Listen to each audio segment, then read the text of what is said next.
Hello and welcome to Master of NAN, Episode 1, How to Analyze Training Data, Part 1. And before we begin, I want to briefly explain the reason why I put all of this together.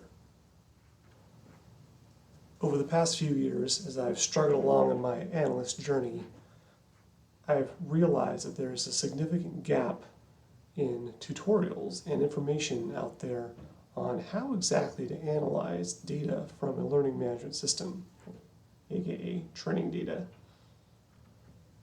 Most tutorials deal with financial data or geospatial data, but not really data that comes from or is stored in a learning management system. And as most learning management systems are kept behind firewalls, because they contain proprietary data or private data of one kind or another. This makes it really hard for me to share my work, because I can't release information from my own organization. It also makes it hard for other people to benefit from my experience. That being the case, we're going to do a full-fledged walkthrough of what training data is, kind of what it looks like, how to generate your own fake training data to practice on as well. So we'll start from the very beginning. And along the way, I'll share best practices and common pitfalls that I have personally run into while dealing with this type of data. With that explanation in mind, let's begin. So what is training data? Well, it's data that's generated by and or typically stored in a learning management system. Now this obviously isn't always the case. A lot of organizations don't necessarily have a dedicated learning management system, or if they do, they don't utilize it as their go-to master record of training. Disparate training data is usually stored in, an Excel file in someone's desktop somewhere. Or, worse yet, paper training files in someone's filing cabinet. So I think it's safe to say that training data can come in a lot of different forms. So you have to be able to deal with those forms. So what we're going to do today in this episode 1, part 1, is to go through, pull data from the web through web scraping, and then we're going to put it all into a file and start building our fake training data set with some realistic features that an LMS might have. And then we're going to take that data set and we're going to, in later episodes, connect it to some training outcomes, because ultimately, as an organization, you want to make sure that your employees are benefiting from the training that they have. And if you can have a measurable outcome of some way, of some type, then that's better than no outcome at all, or an outcome that you can't see because you haven't measured it. So as you can see, I've got Jupyter Notebook pulled up here. I'm using Python 3.10 and a variety of different libraries, which I will list in the comments section for your viewing pleasure. So immediately I'm just going to import a few of the standard things that I import whenever I'm doing any kind of data analysis. So we've got the OS module, the regex module, which is awesome, and the pandas module, and then lastly, for the first part of this, SSL module. And here we're going to pause really quick. So first things, we need realistic names. And you could put a few names in there, but let's try to go in and make it a little bit more creative. So I noticed that the Social Security Administration has this popular baby names thing when I Googled it. So we got the top 10 baby names of 2021. That's pretty awesome. But what if I want to just pull more names? I want to pull them by decade. So let's get some classic names right here from the 1950s. So this list you can see is, it's a few hundred names long. It's got both male and female names, and then the frequency with which those individuals were born. So we're going to grab this URL up here, and then we're going to go back to our Jupyter Notebook, and we're going to create a little text string right here. So this will be our address, or let's call it URL just to be accurate.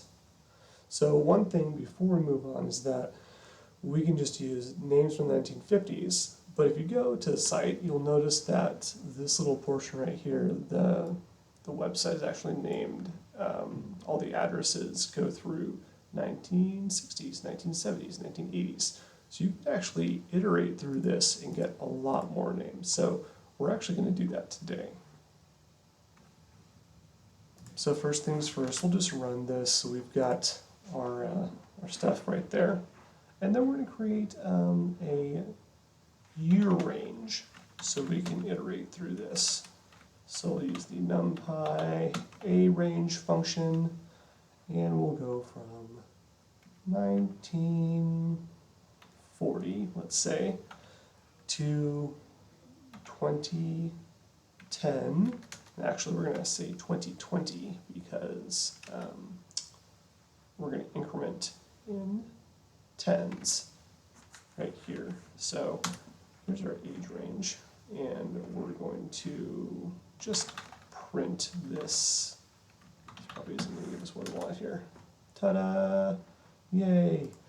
And we can check the type, and then they should all be integers because we've put them in a numpy range. But we're just going to double check that to see what's happening. I in year range, print type of I. Great, so they're all integers. That's awesome. Now we have a problem though. So since these are all integers and we want to insert them into the string, we are going to have to convert them or cast them into strings. Now this is a super easy operation in Python. There's a couple different ways we can do it. And we're just going to play it safe. And we're going to use the map function. So we'll create a new year range equals list map. We're going to map the string type to this range, and then we'll check our work here. Boom. So there you see we've got strings of all of these years. Now we're going to create a dynamically generated list of URLs based off of this year range that we just did. So first we'll do a little handy dandy empty list right here, and we'll say for year in new year range new URL equals, and we're going to come up here and grab this URL that we copied, and then we're just going to take this little puppy out of the fight there, add a couple of quotation marks, and then we're going to insert the year right there. So we could just directly append the URL list, but let's just, be a little bit more pedantic. There we go. And then we'll call the list to display our work. So here we go. So now we have a good list of all of these decades right there ready to use in our URL list. Okay, so before we move on, I'm just going to do a little bit of commenting. So this is going to be our base URL for the example. And then we're going to consolidate our little dealio over here. Actually, we're just going to further consolidate. So we're going to take this arange thing and just pop that right in there because we don't need to have another variable right there. And we're going to stick our new URL list generator up here. Actually, let's collapse that even further. We'll take this right here and stick that right there. So now our code is fairly concise. So this is our generator for dynamic URLs. Okay, get rid of that. So now you can see our code looks a lot more clean, and even though we've walked through each piece of it, now it's going to do exactly what we want it to do, pardon me, and it's just going to take up less space doing it. But now that we've collapsed everything, it's always a good idea to save, even though this is auto-saving my work here, and then I'm just going to restart and run again, just to make sure everything still works, because sometimes stuff breaks and you forget to copy something correctly. I was unwise and I did not copy, I cut and pasted, but here we are. So it still works, all is forgiven. There we go. Okay, so now moving on, we're going to use SSL to try and make sure that the website that we are grabbing from, so ssa.gov, doesn't realize or doesn't kick us out for being a bot. And I want to give a good shout out to Mariah at Python Simplified for putting this out here.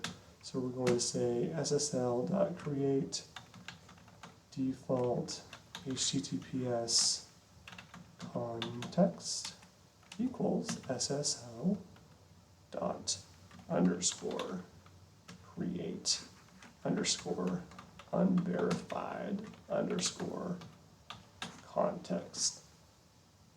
This may not always work because some sites will not allow you to scrape, so we're just going to say insurance for web scraper.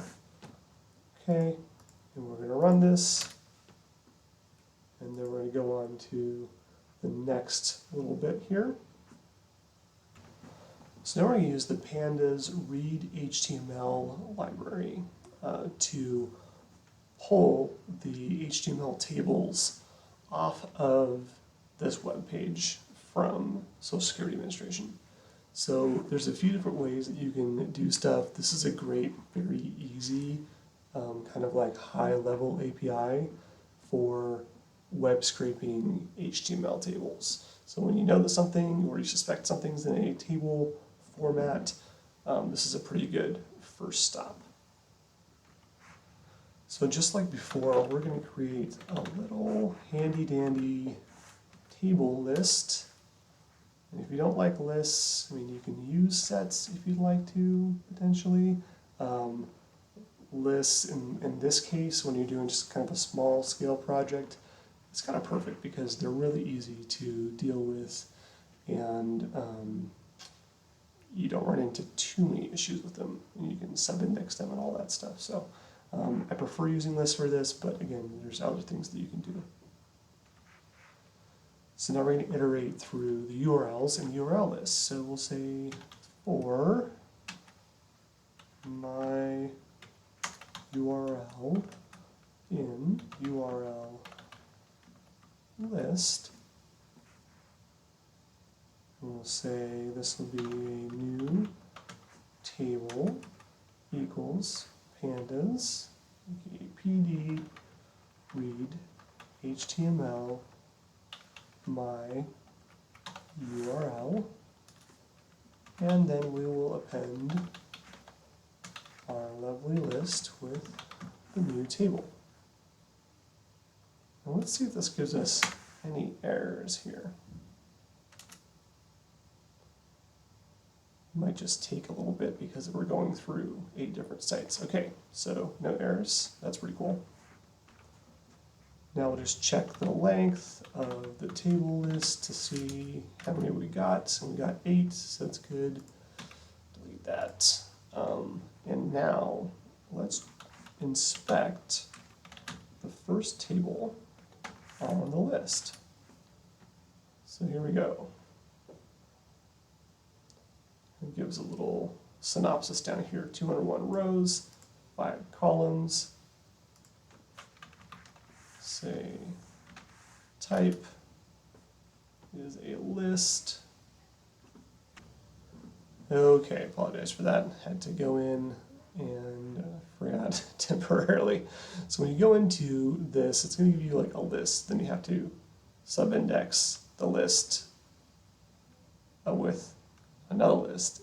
And then that gives you what is clearly a pandas data frame with some great stuff on it. So it looks like it's got a multi-index right here. We've got males and then right name number, females, name number. So let's explore this data a little bit. Let's look at the head of it. Here we go.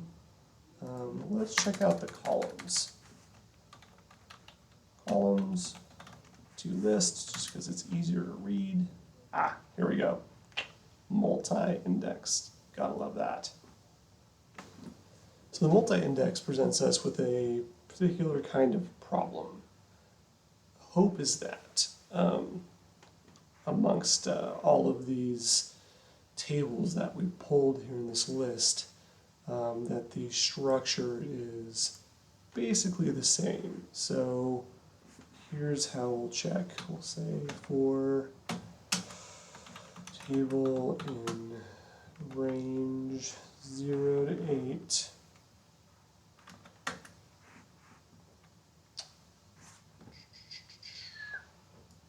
change this to table. We'll just do that. Oh, not gonna even say. Gotta press print.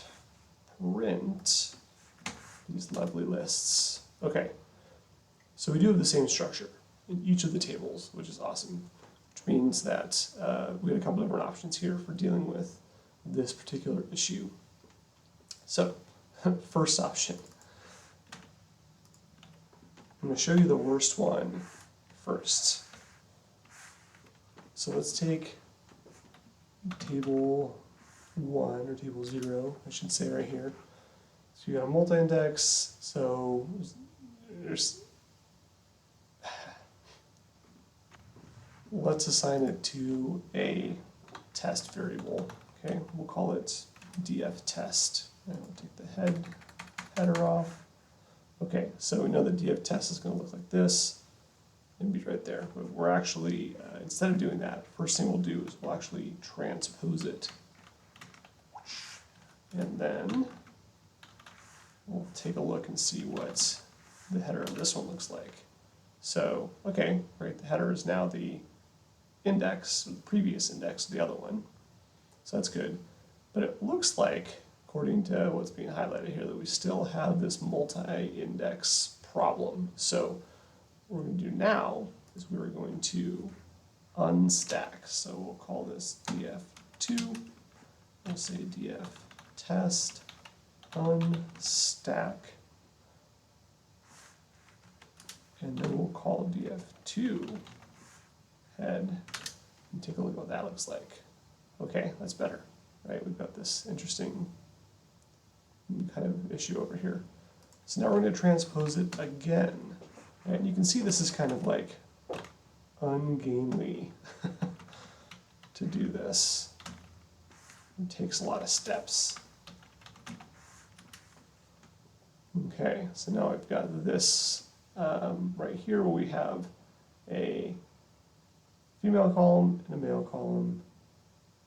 Only problem is that each row has this multi-index, right? So it's going to give us something crazy.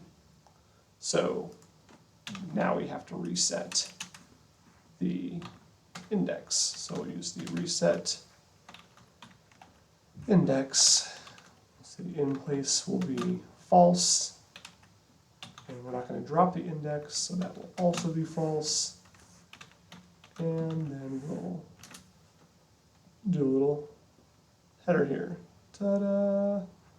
Okay, so now if we check columns, we should have one that says female, one that says males. So if we wanted to just, pull all rows for just those two columns, we could do that. But now we got all this junk in here, right? like we'd have to go through and strip out all of the names instead of the numbers, which we can easily do in regex, but kind of a pain in the butt. So scrolling back up, right? Let's take our tests table. We'll actually do another test.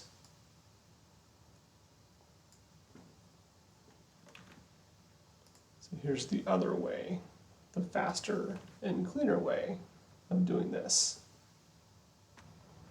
So here's our header. We're just going to use the index location. So we want all rows, and then I think we got 0 right here actually, 0, 1, 2, 3. So we will pass the numbers 1 and 3 right there. So we don't have to see I didn't slice it, I just kind of like passed a new list. And then we'll do the header function right here. So now we've got our names. Now, if we show the whole table here, it's going to give us a little problem here at the end. There's this kind of information that we don't really need that isn't a name, so let's just cut that out. So we'll pull the first few right there. And now we have this lovely data frame with 200 rows and 2 columns with both male and female names. Still the multi-index up top, but not really an issue now because now we can just do whatever we want with these. With a view towards making this more robust, however, instead of hard coding in this little variable right here, since we're going to iterate through all of these tables, right, let's test this. So we know we want this to be 200, and we know pretty much that there's this information at the end of each table, at least we can guess, right? So we're going to pull the length of the table. Ta-da! Okay, so it's just length of table minus 1 gives us the number that we need to have. Whoops. 200. So we're just going to take that right there, put that right there, and this should give us, again, the same answer. There we go, as we wanted. So now we're going to build our iterator function for pulling out all of this stuff and putting it into a new data frame that we can manipulate. First things first, let's do a little cleaning. Right, so we know we want this little SSL deal. We'll stick that right there. We know we want this table list for when we pull all the information. And we're going to label that as scrape name tables from website. Okay, we're going to put in just a little checker here that says check table schema, and then we'll take our little schema checker right there, and we'll just comment it out, right? Because we want to keep it around. And what I typically do is I will, at the start, or if there's only one line like this, after it, I will just put the word debug, so that if I'm looking through my code later on, I can, and I want to just clear it out, or if there's an issue, right, an issue that comes up, I can just Control F and find the word debug, and then I will have it. So I'm going to delete all these. We're going to delete that, delete that, delete that, delete that, delete that, and that. Okay, we're going to keep this right here though. Okay, this is our reference. Okay, now that we've got our reference table, I'm going to show you the easiest way I've found to do this. So one way is that you create a blank data frame and then you copy the column headers from that data frame, provided you have the same schema for everything, and you make those the column names for your blank data frame. So we're just actually going to create a new data frame. We're going to call it new names, and then we're going to just make a blank data frame.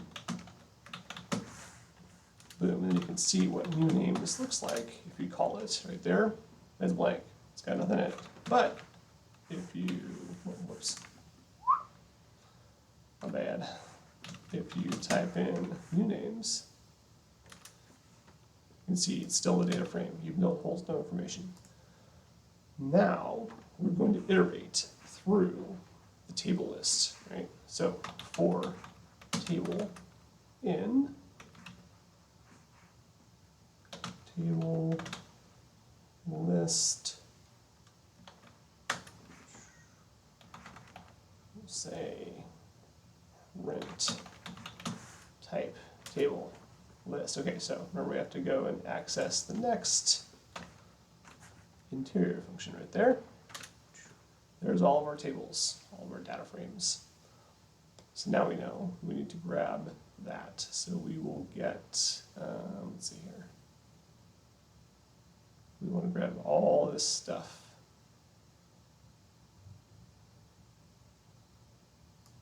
Take our reference table right here. Okay, so, or we can actually, we can make this a lot easier. We'll just go range 0 length table list. And then this right here is going to be the table that we were grabbing.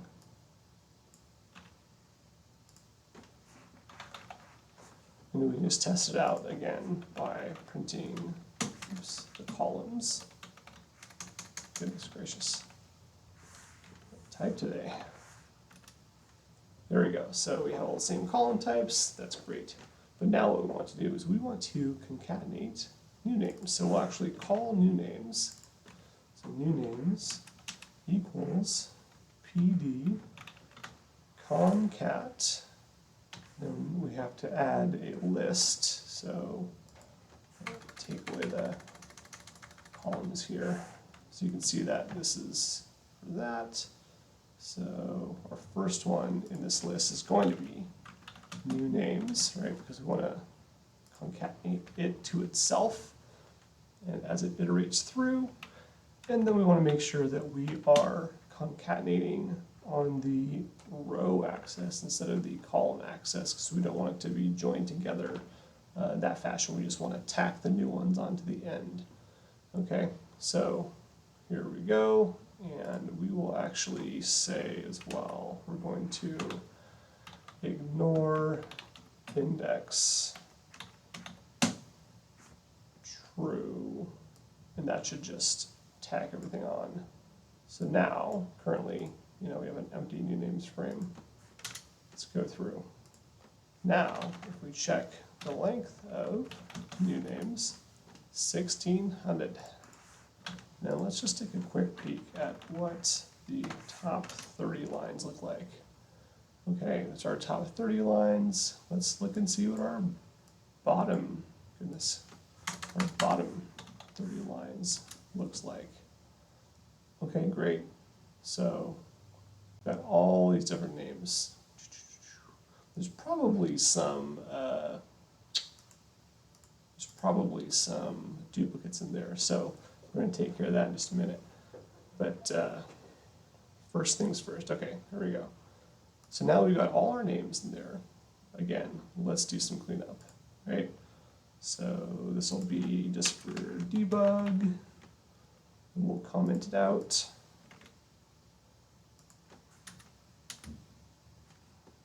I'm going to take the new names, the blank data frame, and we'll say create data frame and concatenate tables together. Okay, and then we can actually get rid of this reference table right here. So we're going to Control-Alt copy because I've been burned too many times. Paste. There we go. Okay, so here's our nice little code so far. So we're only at 35 lines. It's not too bad for doing this from scratch. So delete that. We don't need that. Delete that. We've already copied this, so we can delete that. We'll take our debug line and we're right there. And we don't need that because we've done that. So now we're going to pull out all the unique names. And we want, since these are all first names, we don't really care about gender too much. Actually, I take that back. We're going to include gender because when we go into making our data frame, we want to make sure that there's some variability so that you can aggregate over. So now we get to do some data gymnastics, right? It's a little bit like that. So because we have the multi-index, actually we're going to get rid of the multi-index because we can. So we're going to rename the columns. Here we go. We'll say, we'll just say M and F, and then we'll double check our work because why not? There we go, MF, beautiful. Now we can reference this graph. So let's go through down here and we will take new names, M. So right now, we got 1600, right? Just like the other one. But we're going to change this to a set. And then we're going to check the length of the set and see how many names are duplicates. Holy crap, that is a lot of duplicates. So, wow. And we'll change this into, we're going to call this df male. Oh.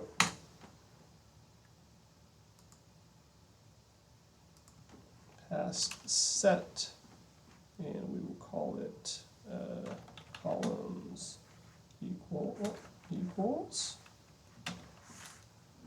M.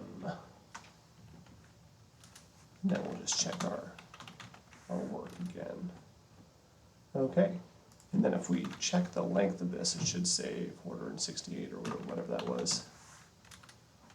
There we go, 463. There we go. And then we can actually add another column, right, to this, and we're going to call it sex. Because why not? And then we are just going to put in M there.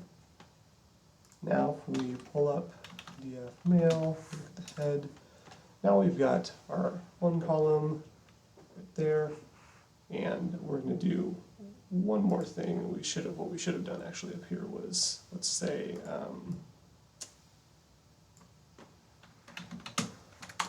we're going to call this first name, actually.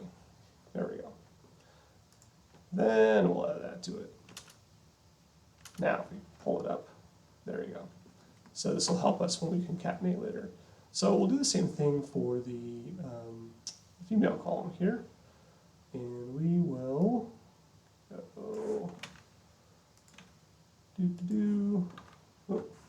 female names F, first name, then we'll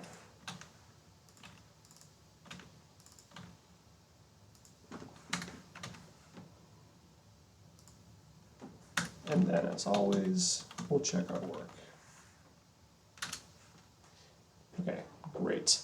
And let's actually check and see how many names we have in this. So 574, wow, a lot more unique female names. That's pretty cool. So now we're going to concatenate everything together. So we'll call this df first names. We're going to concatenate. Gotta love this. So we'll concatenate df male, df female on axis equals 0. And then we're going to take this, because what's going to happen, oh, actually I want to show you something. I want to show you this first. I'm going to show you the tail of this. And then you tell me what's What's wrong? So we should have 1,000, right? But look at the index. So when you concatenate like this, what happens is that it just takes whatever the index was. So you have this like non-unique index. So always, always, always, you have to reset the index. So we're just going to go reset index in place, true this time, right? Drop, also true, right? Because we don't want the old faulty index being there. And then we're going to check our work, as always. Boom. Now we have 1,037, right? Because we start at 0, names for our data set. And I think you've got the whole point of cleaning up, so I'm just going to do that really quick and then come back. Okay, after a quick search of last names, surnames, family names, etc., I found this list of most common surnames in North America off of Wikipedia. So as you can see, there are several HTML tables, and it's good we have some variety here as well, so it won't just be all Smiths and Jones and stuff. So what we're going to do is the same thing we did for the first names, except we're going to pull all these last names through. Wow, this is a lot of stuff. So you can see there's going to be a lot of variability in the tables that we pull through, so we'll have to be a little bit more focused when we look at the data itself. It's probably going to be harder to roll through in an automated manner. So I'm just going to copy the URL like before, head back to my Jupyter notebook.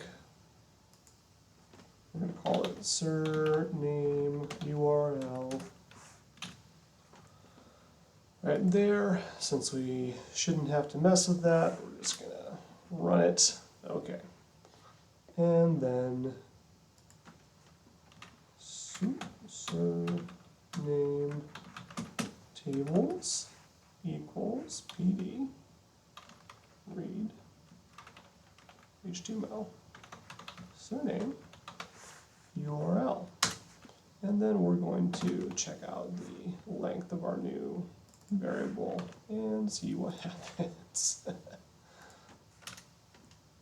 9, okay, so we got 9 tables, that's great. So for T in surname tables, print length of T. All right, so it's one at the bottom, it's probably the American one. So let's go through and check out the type. Okay, so this, instead of pulling a list and then a data frame, like the previous one did weirdly, this one actually pulled straight data frames. So let's go through and check out our columns. Okay, so it looks like we've got, goodness gracious, a bunch of these. So let's look at the last table over here.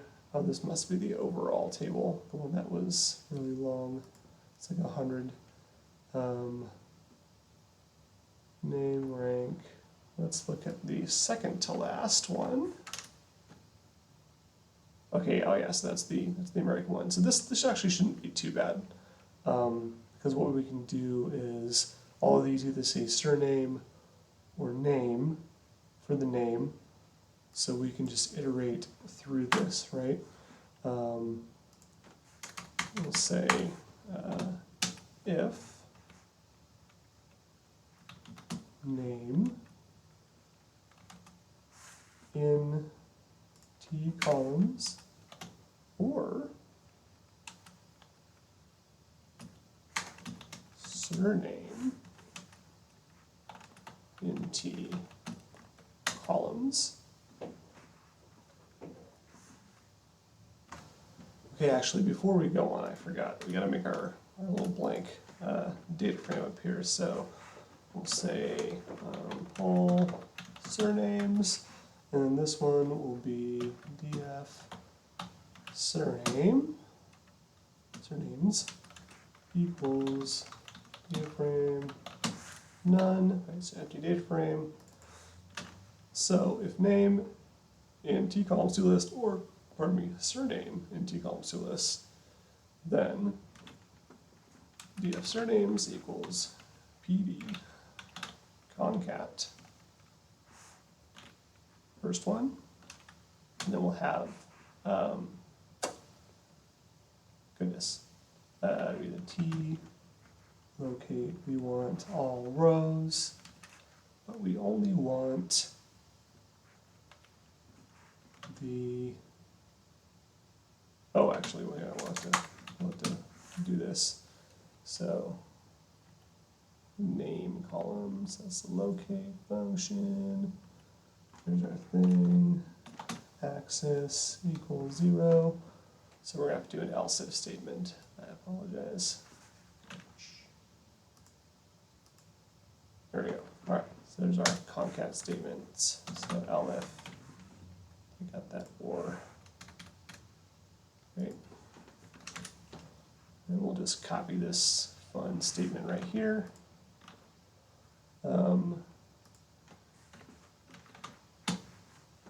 Surname, wonderful. Else, pass, because we don't really care about everything else. So now we will check the length of df surnames, and we'll just let this run for a second. So 332 surnames from this this list, and then we will go through as well. We're going to have to check out the, we're going to reset the stuff. Oh, interesting. That's oh, I know I did that. Okay. So let's check out the tail.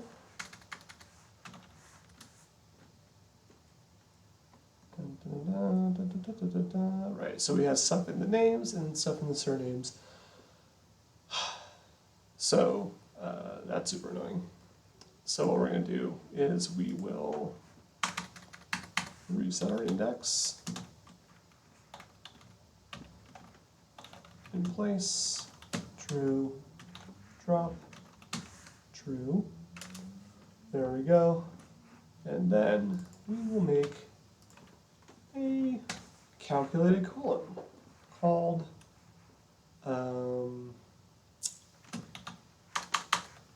last name, right? In the more American sense here. Okay, so we will, and to get this last name, we will concatenate, well, actually that's not right. Okay, I'm not going to go through this whole thing, but essentially what I did just now is I created a new list called new surnames, an empty list, and then I iterated through each index of the surnames, of df surnames, and through each column in df surnames. So for each row, I stepped through each value, right? Because we had the nan value, and then we had the string value. And then I just checked to see if the type of that value is string. And if so, then I appended it to this new list. So now we have this new list. I did a quick length check. The lists are the same. So now what I can do is I don't even have to worry about appending this to the df surnames list. I'm just going to create a new one, new df, called df last names, or last name, what do I call this one? Df first name, so df last names. Call it data frame, new surnames, columns, and we will call this last name. And then, as always, check our work. There we go. And if we call the length of ds last names, it should be 332. Great, 332. Okay, with that, that ends the tutorial. Next tutorial that we'll do will show how to randomly generate a bunch of unique last name, first name combinations. We'll throw in some fake employee IDs, and then we'll start working on the learning history, so different types of courses, and date ranges, and other kind of ancillary data that you would see coming from an LMS and maybe from outside an LMS as well. So thanks for watching. This has been the first episode of Master of NAN, How to Analyze Training Data, Part 1. Hopefully we'll see you in the subsequent parts.